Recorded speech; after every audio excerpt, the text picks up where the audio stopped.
আমরা approximate value of অ্যান্টিলগ করবো, ঠিক আছে। তো এখানে আমি এটা ধরে নিলাম -5.569, ঠিক আছে। এবার এটাকে আমি তিনটে ভ্যালু আছে, তো তো এখানে আমি 5.57 নিলাম, মানে 9 যেটা আছে 9-এর এই ঘরটাকে আমি একটা ঘর বাড়িয়ে দিলাম, 57 নিলাম।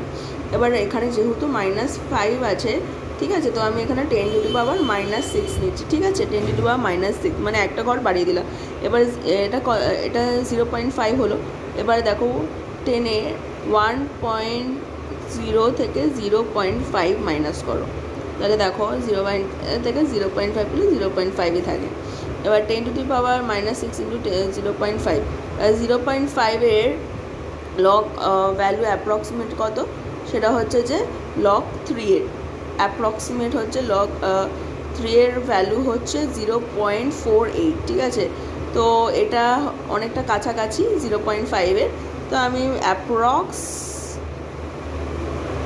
3 × 10⁻⁻6, ঠিক আছে।